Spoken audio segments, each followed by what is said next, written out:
Genèse, chapitre 23. La durée de la vie de Sarah fut de 127 ans. Telles sont les années de la vie de Sarah. Sarah mourut à Kirjat Arba, qui est Hébron, dans le pays de Canaan. Et Abraham vint pour mener deuil sur Sarah et pour la pleurer. Abraham se leva de devant son mort et parla ainsi au fils de Heth. Je suis étranger et habitant parmi vous. Donnez-moi la possession d'un sépulcre chez vous, pour enterrer mon mort et l'ôter de devant moi. Les fils de Heth répondirent à Abraham en disant, écoute-nous, mon Seigneur, tu es un prince de Dieu au milieu de nous. Enterre ton mort dans le meilleur de nos sépulcres. Aucun de nous ne te refusera son sépulcre pour enterrer ton mort. Abraham se leva et se prosterna devant le peuple du pays, devant les fils de Heth, et il leur parla ainsi. Si vous permettez que j'enterre mon mort et que je l'ôte de devant moi, écoutez-moi et priez pour moi, Éphron, fils de Tsochar, de me céder la caverne de Macpéla qui lui appartient et qui est à l'extrémité de son champ, qu'il me la cède contre sa valeur en argent, afin qu'elle me serve de possession sépulcrale parmi vous.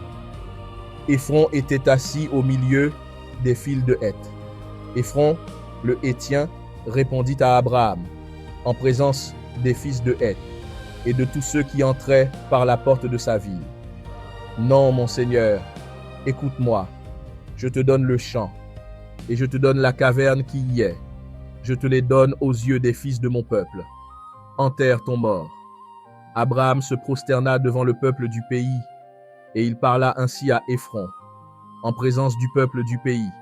Écoute-moi, je te prie, je donne le prix du champ, accepte-le de moi, et j'y enterrerai mon mort.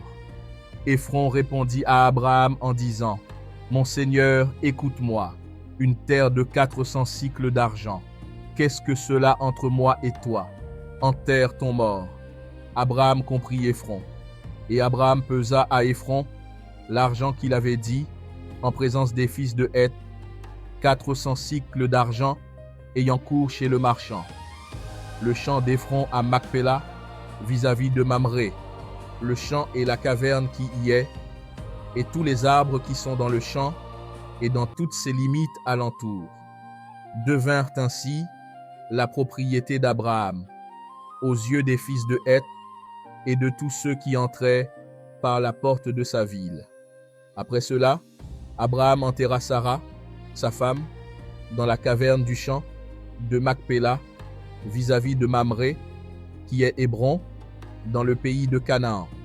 Le champ et la caverne qui y est demeurèrent à Abraham comme possession sépulcrale acquise des fils de Heth.